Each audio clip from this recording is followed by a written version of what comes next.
오늘은 여러분 예수님 부활하신 후의 첫 번째 주일입니다. 사실 오늘 설교 제목을 부활의 신앙으로 산다라고 했는데요, 이것이 어떤 분에게는 좀 어색할지 모르겠어요. 왜냐하면 부활절이 지났기 때문이에요. 사실 부활절 지난 다음에 부활을 얘기하는 설교하는 교회는 많지 않을 것 같은데요, 왜냐하면 우리는 부활절을 절기로만 생각하기 때문에 그렇습니다. 사실은 기독교의 가장 큰 명절은 성탄절이 아니고요, 부활절입니다. 사실 우리가 40일 동안 이 사순절 기간을 지냈거든요. 근데 사순절 40일을 경건하고 또 때로는 음식도 절제하고 또 성경도 읽고 기도 순서를 마련하는 그 40일은요, 그 온전히 고통 속에 내가 들어가기 위함이 아니에요.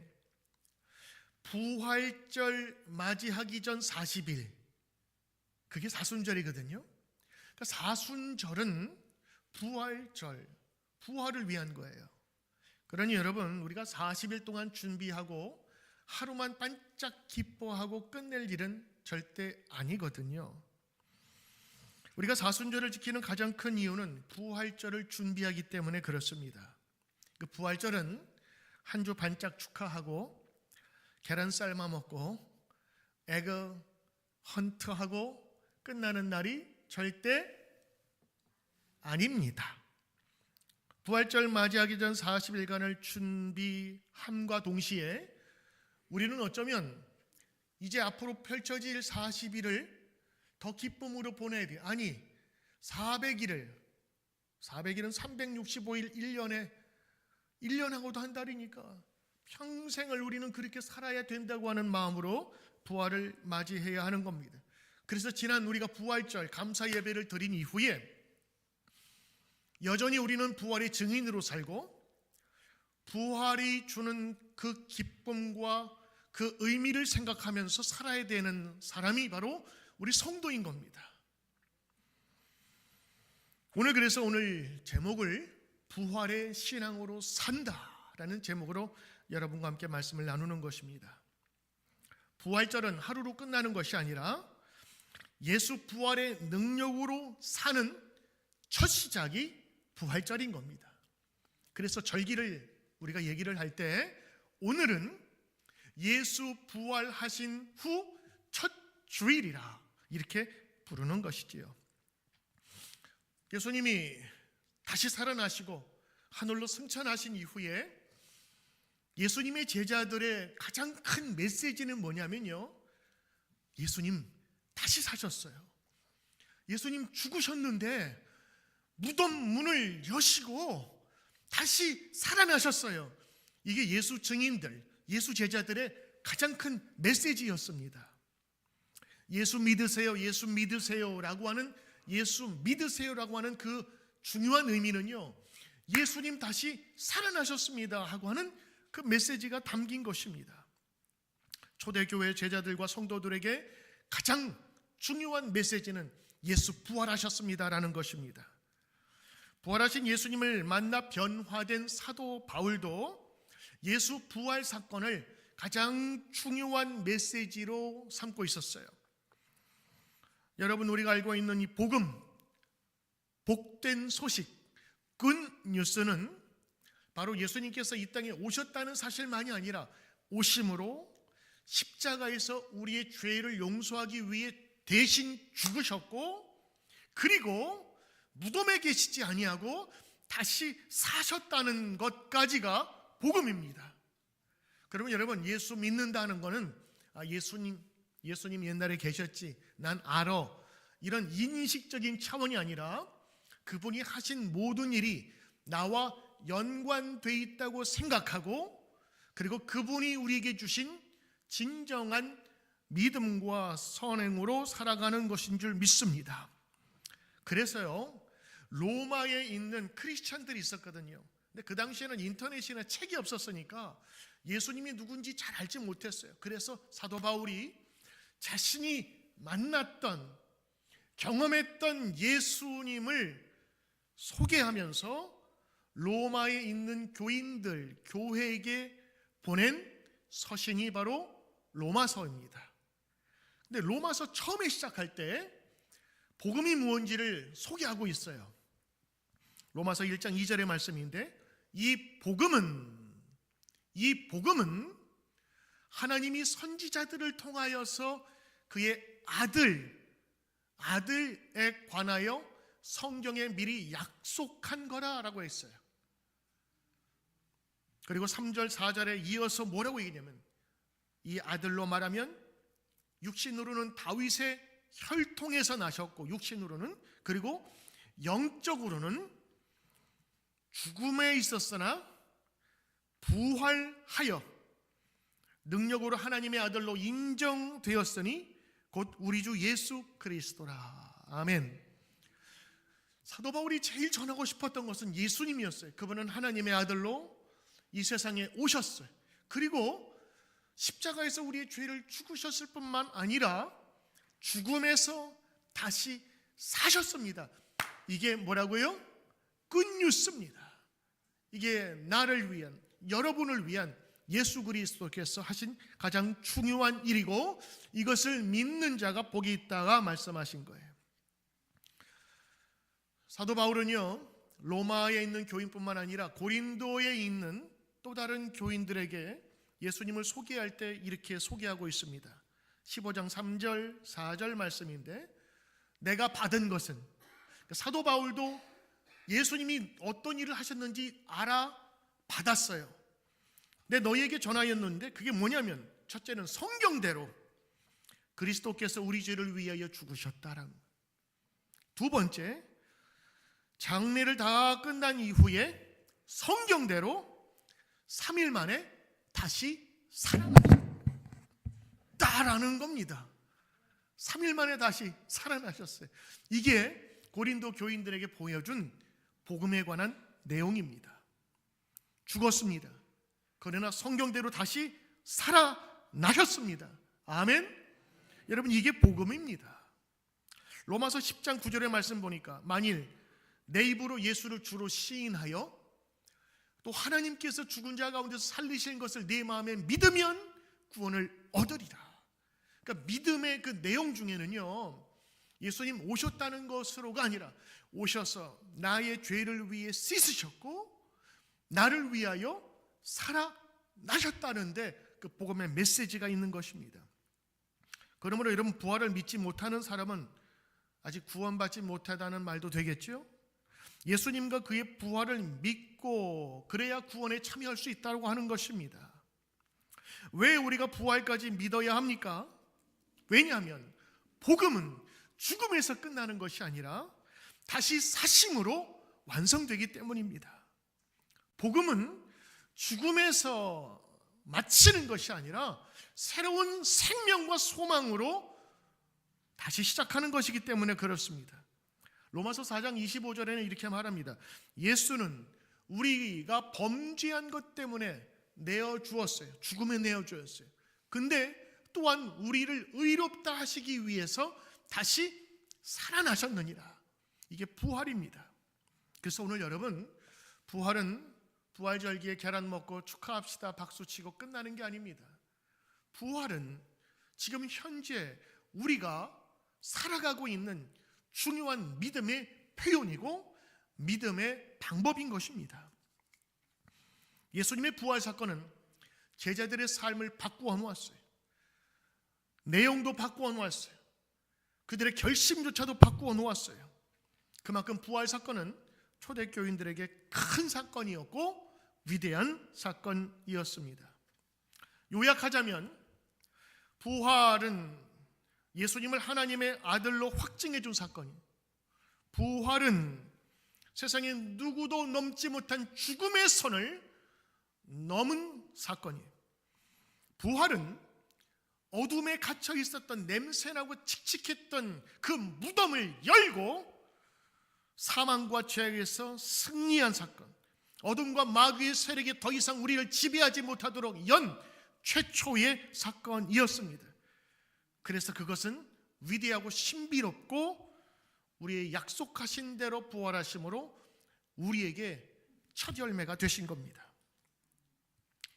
그런데 말입니다, 오늘 여러분에게 부활을 다시 한번 이렇게 꺼내서 조명하는 것은 그 부활이요, 지금도 우리의 믿음 형성의 가장 중요한 요건이 된다고 하는 거예요. 예수님의 부활을 경험한 이후에 제자들의 마음이 바뀌기 시작했습니다. 부활을 경험하면 사도 바울이 예수를 핍박했던 그 사람이 예수를 따를 수밖에 없었던 사건으로 변화되게 되어 있어요. 예수님은 다시 살아나셨고, 살아계신 예수님은 지금도 이 땅을 살아가는 우리에게 새 용기와 힘을 주시는 선각자요, 선두자로 앞으로 나아가신 분임을 우리가 고백하는 겁니다. 이슬람교를 믿었던 한 청년이 예수님을 영접했어요. 예수님을 믿게 되었는데 그가 인터뷰에서 이런 질문을 받았습니다. 아니, 어떻게 예수님을 믿게 됐어요? 어떻게 예수님을 영접하게 됐지요? 라고 물었더니 그는 이렇게 대답했습니다. 저는 인생을 살다가 길을 잃어버려 방황을 했습니다. 한참 방황하던 중에 두 사람을 만났는데 한 사람은 죽어 있었고 한 사람은 살아 있었습니다. 그렇다면 제가 길을 묻는데 죽어 있는 사람에게 물어야 되겠습니까? 살아 있는 사람에게 물어야 되겠습니까? 물론 살아 있는 사람에게 물어봐야 되겠죠. 그래요. 저는 그래서 살아 있는 사람, 바로 예수 그리스도를 믿게 된 겁니다. 저는 과거에 죽은 사람에게 내 인생을 물었습니다. 그 전에는 마호메트에게 길을 물었으나 이제는 살아계신 분 예수님께 내 인생을 맡기고 살기로 했습니다. 이것이 제가 예수님을 선택한 이유입니다. 마호메트는 죽었는데 죽은 사람에게 길을 물어서야 올바르게 길을 알려줄 턱이 있습니까? 살아계신 예수님께 길을 묻고 인생의 길을 찾기 위해서 예수님을 믿게 되었습니다 라고 고백했대요. 그렇습니다, 여러분. 우리 믿음은 허공에 떠 있는 공중에 아무 의미 없는 신에게 하는 것이 아닙니다. 지금도 살아계시고 역사하시며 우리를 지키시고 인도하시며 지금도 살아 움직이시는 우리 하나님, 그리고 예수 그리스도 안에 분명한 기초를 두는 줄 믿습니다. 기독교는 살아있는 창시자를 갖고 있는 유일한 종교입니다. 기독교는 처음 만드신 분이 지금도 살아계심을 믿는 유일한 종교입니다. 세대 4대 성인들 다 죽음만 속에서 묻혔습니다. 그러나 예수님은 다시 살아나셨고 지금도 하나님 우편에서 우리를 지키시고 인도하고 계시는 것입니다. 부활이 뭐냐라고 물어보면 부자가 다시 부자거든요. 활자가 활력, 에너지라는 생명력이라는 뜻입니다. 그러니까 부활 그러면 다시 살아난다는 뜻입니다. 근데 다시 살아난다는 것, 멈췄던 심장이 다시 뛰는 게 부활이 아닙니다. 그거는 소생이라 그러죠. 다시 살아났다가 얼마 있으면 또 죽는 것이 사람입니다. 근데 부활은 그렇지 않는다는 거예요. 부활은 완전히 온전하게 전적으로 살아있게 만드는 것입니다. 여러분, 만약에 죽었다 살아난다면 여러분 영화에 나오는 좀비 있잖아요. 좀비. 그 좀비를 보고 부활했네 오늘 그렇게 얘기 안 하거든요. 걔네들은 태어나서 어떻게 하죠? 사람을 죽이려고 공포감을 주잖아요. 근데 예수님은 다시 살아남으로 우리에게 생명력을 주시기 위해 살아난, 그래서 그 놀라운 사건이고 기쁨의 사건이었습니다. 신약책 중에서 부활의 특징을 논의하는 것 중에 고린도전서 15장이 있어요. 거기에는 이 부활에 대한 정확한 얘기를 해줍니다. 부활은 죽어서 육신의 몸이 그저 단지 숨쉬고 심장 뛰는 정도가 아니라 새로운 영적인 몸으로 살아난다 그랬어요. 그러니까 여러분, 무덤에 묻혔다가 다시 살아나는 정도가 아니라 이걸 다른 말로 하면 제3의 생명체라고 부를까요?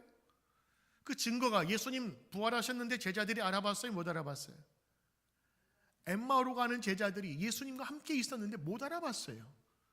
그리고 예수님 꽁꽁 닫은 문에 어느 순간에 그 몸이 그 집 안으로 들어가시고 때로는 사라지기도 하시고, 그런 거 보면 우리의 육신의 몸으로 똑같이 부활하는 것이 아니라 이거는 새로운 영의 몸으로 살아나는 것이다. 그래서 고린도전서 15장 42절에 썩을 것으로 심고 썩지 아니할 것으로 다시 살아나고, 욕된 것으로 심고 죽었으나 영광스러운 것으로 다시 살아나고, 약한 것으로 심었으나 강한 것으로 다시 살아나고, 육신의 몸으로 심었지만 신령한 몸으로 다시 살아나나니 육의 몸이 있은즉 또한 영의 몸도 있느니라. 아멘. 부활신앙은 그러므로 이 시대를 살아가는 우리 성도들에게 새로운 힘과 능력을 줍니다. 죽음이 마치 마지막이고 종착역이라고 생각하는 수많은 사람들과 세상 속에 그게 아니다라고 새로운 선언을 하시는 것이죠. 그래서 부활 신앙을 갖고 부활의 예수님을 만난 사람들은 전혀 새로운 생각과 각오로 살게 되었고, 왜냐하면 그들은요 부활을 지금 현재화시키는 거예요. 현재화시키는 거예요. 예전에 2000년 전에 죽었다가 다시 살아난 그 사건을 아는 정도가 아니라 그 사건이 지금도 우리에게 유효하다고 하는 것입니다. 그러므로 과거의 부활 사건을 지금도 우리 가운데 일어난 사건으로 믿을 때에 변화된 사건은 지금도 나타난다고 하는 겁니다. 그래서 성경은 부활을 증명하려고 하지 않아요. 부활로 살았던 사람들을 초점에 두고 있는 거예요. 유진 피터슨 목사님이 책을 하나 썼어요. 부활을 살라라고 하는 책입니다. 오늘 그 책 제목에서 오늘 제목을 따온 거예요. 부활을 알라가 아니라 부활을 살라. 우리 뉴욕 맨하탄에서 유명한 그 리디머 처치의 팀 켈러 목사님은 부활에 관한 책을 썼는데 그 책 제목이 부활을 입으라 그랬어요.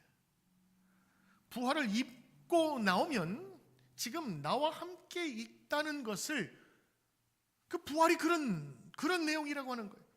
부활은 우리가 아는 정도가 아니라 살아야 되고 입어야 하는, 우리의 현재와 함께하는 것이라고 하는 겁니다. 그래서 그분은 유진 피터스 목사님 뭐라고 그래요? 부활을 살라, 이거를 영어적인 표현하면 practice resurrection. 그러니까 부활을 연습하고 부활을 계속적으로 실행하라라고 하는 겁니다. practice resurrection. 부활을 매일매일 순간순간 다시 한번 실행하라고 하는 것이죠. 그래서 사순절은 내가 좀 내려놓는 기간이에요.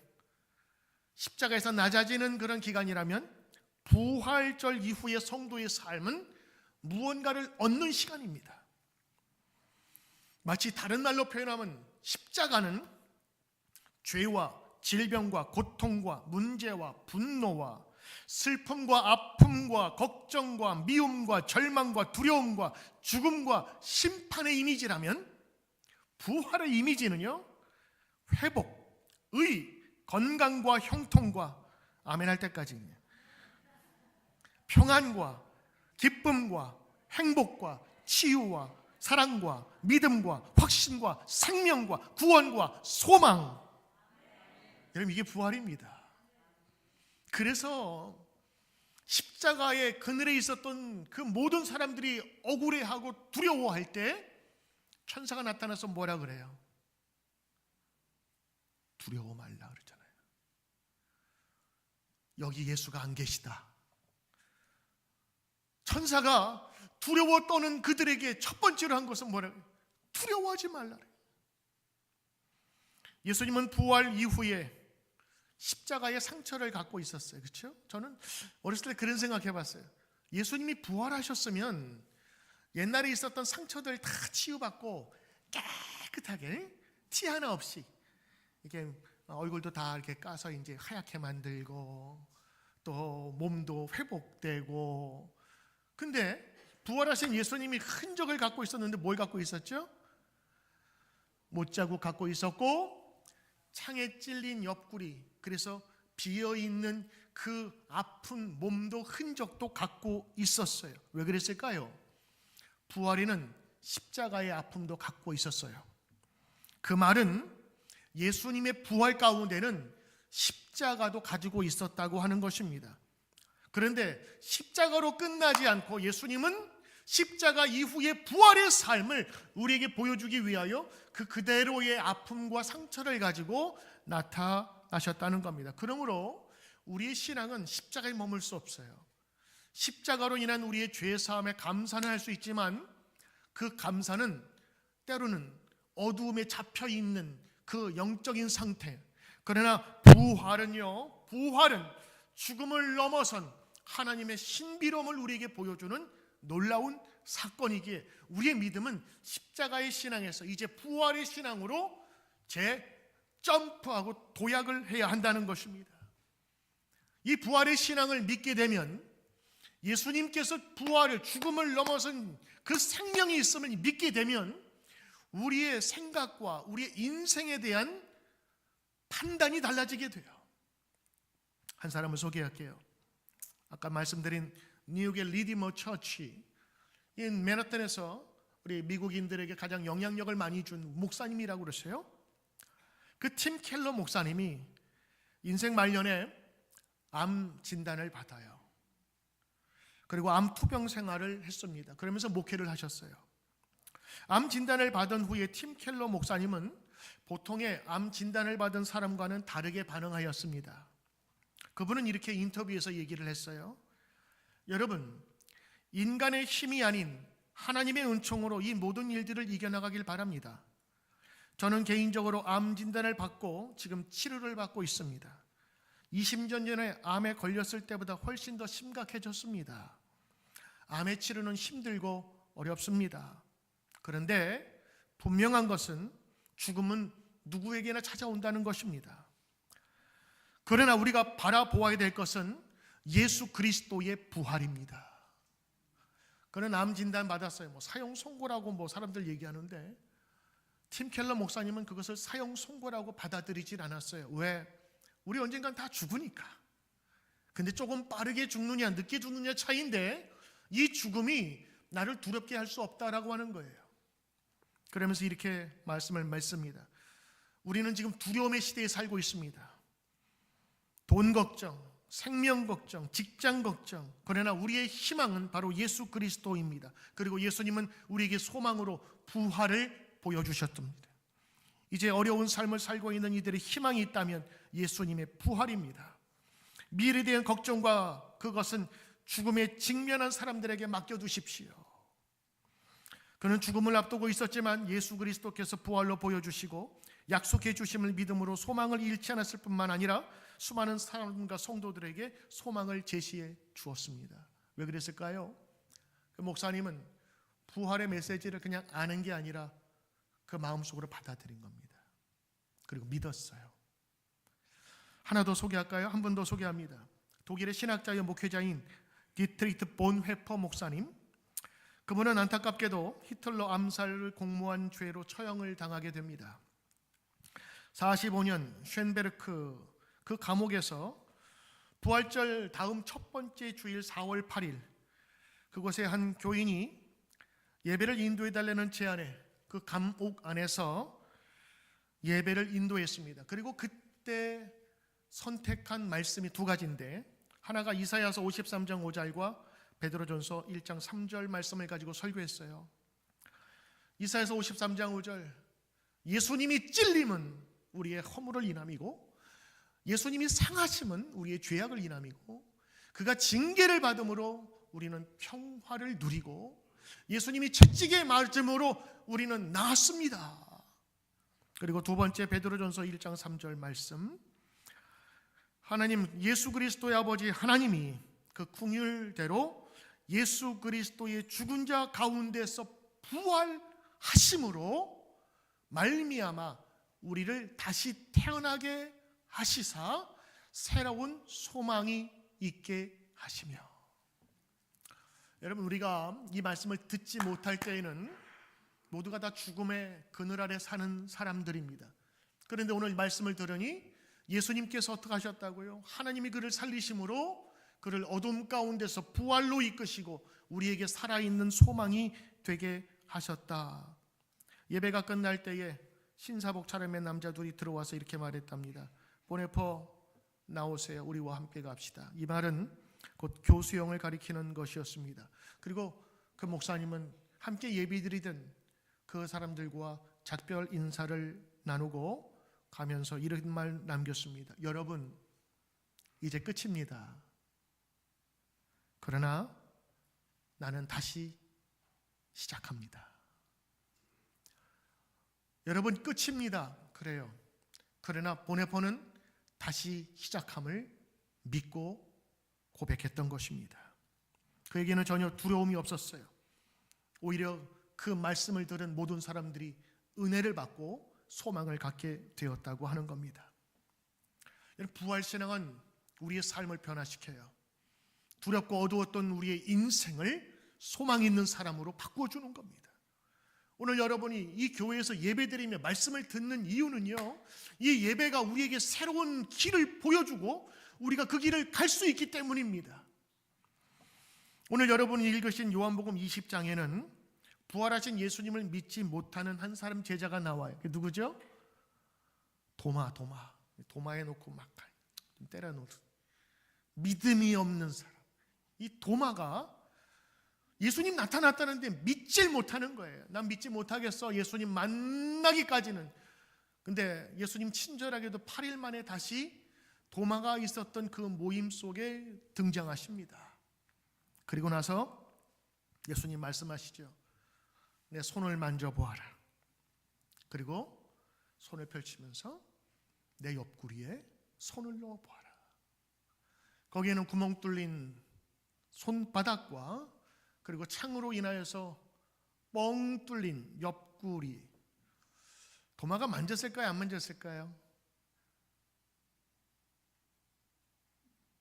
거기까지는 생각 안 해보셨어요? 그 보면서 그냥 믿지 않았을까? 제가 만약에 영화 감독이라면 이렇게 했을 것 같아요. 너 일로 와봐. 일로 와봐 인마. 삐죽삐죽 나오겠죠. 손을 탁 잡고 만져봐. 그리고 손을 탁 대고 쑥 집어넣었을 것 같아요. 그래야 믿지. 그거 봐가지고 믿겠어요? 참 친절하게도 예수님은 그 모든 사건에서 다시 그에게 믿을 수 있는 그 공간을 마련해 주셨어요. 진짜 그것을 만져보니 구멍 뚫려 있었고, 그리고 만져보니 여기가 텅 비어 있었어요. 그때 도마가 이런 고백을 하죠. 성경에 나와 있는 대로 Oh Lord, my God. 주님, 당신은 진짜 하나님이시군요. 다시 살아난 예수를 만나면서 도마는 하나님을 본 거예요. 하나님의 사건을 봤어요. 예수님 그러고 말씀하시죠. 너희가 만져보고야 믿느냐? 보지 않고 믿는 자가 복되도다. 우리 또한 마찬가지입니다, 여러분. 똑같은 교회 생활하고 예배 시간에 앉아 있지만 어떤 사람은 그 살아계신 예수님을 만나고 돌아가는 사람이 있습니다. 그러나 어떤 사람에게는 도마처럼 그거는 남의 일이고 나는 상관이 없어라고 생각하는 분도 계실지 몰라요. 그러나 예수님은 그런 분들조차 여러분의 손을 잡고 만져보라고 하실 거예요. 그리고 넣어보라고 하실 거예요. 왜? 그래야만 믿을 수 있으니까. 오늘 성가대 찬양 참 저는 은혜 받았어요. 왜? 그 이름은 임마누엘, 임마누엘, 우리와 함께.